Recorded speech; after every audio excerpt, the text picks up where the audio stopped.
Hey guys and girls, welcome back to Out Here in the Garage. Tonight I'm working on my 1964 Ford Fairlane 500, putting some floor pans in it, starting with the right front. I've already done a lot of trimming out, and I've got some screws holding the pan in to get it final fitted, do some trimming, and then I'll hold it down while I'm doing my welding in, and then take the screws out and weld the holes up. One of the screws I use is these hex heads that got a self drilling tip on them. This is a position where it was, and I'll just stick it back in to show you. Pretty simple. Another type is a Phillips head. Have to change the tip. So now I got a Phillips tip in here. Let's see, got a hole here, and that's screwed down. You see, that's a lot of activity. Also got a magnetic tray over here that I've been putting the screws in as I take it apart and put it back together. That way I can keep up with them. But my final way I'm going to put these in is using Cleo Fasteners. You may or may not have heard of them before. They're from the aircraft industry.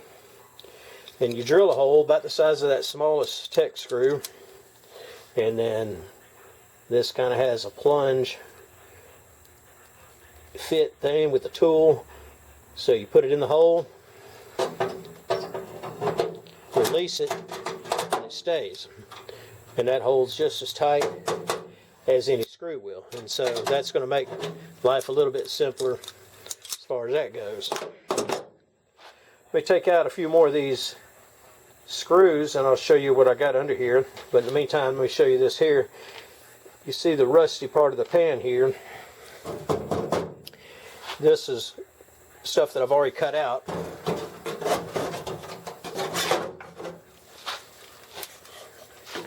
Got ate up pretty good, and I can figure either that's from the air conditioner drain or the windshield leaking, or a combination of both. And on this original, it's got this lip, kind of a 90-degree, with some extra little contours here and there, and then a bead across here. Then the rearward part of the pan sat on top of it. Now, when they made it here in the aftermarket, they tried to make it look like it. And right in here is the bead, even though it's not in the exact right position. But I can live with it, and from underneath, it's going to look good. It's got some nice contours right in here, good and wide, about an inch, 3/4 to an inch wide. The first pan I got barely had a line scored down through there. And I said, well, that'll probably be okay, I can live with it. But I looked up from the bottom, and I could see it from the bottom, even though I wasn't hardly looking for it, but it was noticeable. Not trying to make this car perfect or anything, but I did want it to look like it was a factory job. And when I get done, it'll be seam sealed, and I'll probably go back with undercoating, and you'll see some of the contour, and we'll paint the floor pan just like the outer body. But I don't know what it's like, and it's going to last forever. Here's the car is now almost 60 years old, 59, well, probably 60. I'd have to look at its born on date. It's probably 60 years old now. Well, let me take out a few more screws and we'll get this pan out. But before I do that, let me show you one more thing. Right here is, in the middle, on the transmission hump, is a brace that I took out so that I could get a better job and get that cleaned up. And then there's the brace. It was a bunch of spot welds. And it wasn't an easy job. It took me a couple hours to drill out all those spot welds. But now I can get it cleaned up on the back side. You see how it's got some surface rust. And I'll just go ahead and use some kind of metal treatment or sandblast it and go back and prime that. Maybe put a weld-through coating on the edges before I finally put that back in. And then the other item is right here. And this is the pan, and this is where the parking brake mounts from underneath. And it has this plate that holds all the hardware for the parking brake. So I've gone up under the bottom and used the mechanism under there to mark the pan, and when we take it out you'll see the markings where I used a Sharpie. Let me pull these couple things out real quick and we'll see what the pan's looking like. Gonna have to change the tip again. Like I said, that magnetic tray comes in handy. I got that little pan magnetic tray from Ford Freight.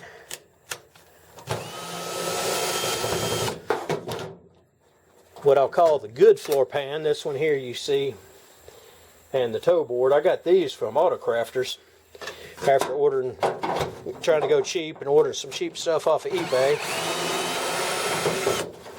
Now Auto Crafters is on eBay too, but they're listed under Ford closeout deals. They're not paying me to say that. I just always found some good merchandise with them.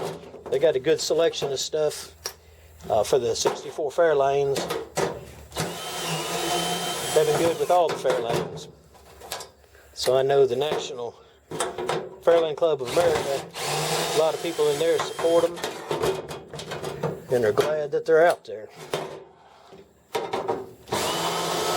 One more and we'll have this out. Another little issue you'll find with any of this patch panel metal is you're going to get flash rust or surface rust on it as soon as you handle it. And so you can see a little rust right out of there, but I've wiped it down with a phosphoric acid mixture and tried to clean it up some. The other day I was showing you I needed to pull the transmission. You can barely see it down up under there, but I'm going to go ahead and pull it out anyway to clean it up, but then I'll be able to do some good finishing up on that edge once I start welding everything in. But that's pulled out pretty good, cut out, and but I still got a little bit too much of a lip up here on the top where my final weld's going to be. And you can see right there, there's a line that I've drawn, and right now that's where the pan is currently sitting. And then I've gone and marked the same on the underside, and so you can see that's where that is. So now that leaves this pan, and I showed you where that 90-degree bend is, and here it is here. And if I want to try to make it a little more precision or like the original, I might go in here and just barely trim off about a 1/8 inch or a 1/4 inch to get that a little bit narrower. And then I'll go up here, and once I finally decide how high I'm going to cut, because here's the original.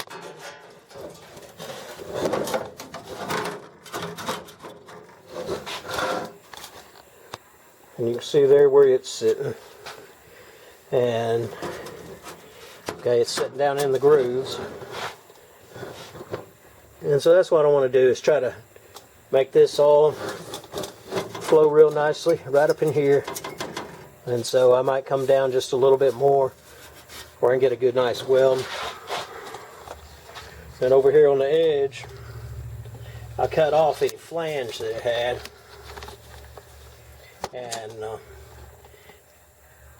And then I left a little bit of a flange sticking out from the original pan for that pan to sit flat onto.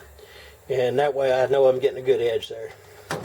Another thing I got to do is right along here, going upside down with the camera, but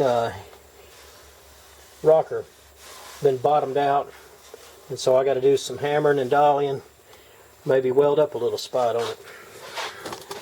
Alright, well, let's look at the bottom of that pan I just pulled out, and I'll show you.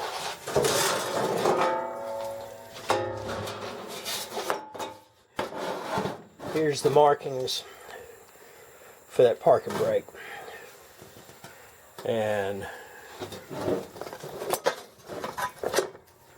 this piece over here, you see it's got 3 studs, and they'll be going right there. So I know I'm pretty close.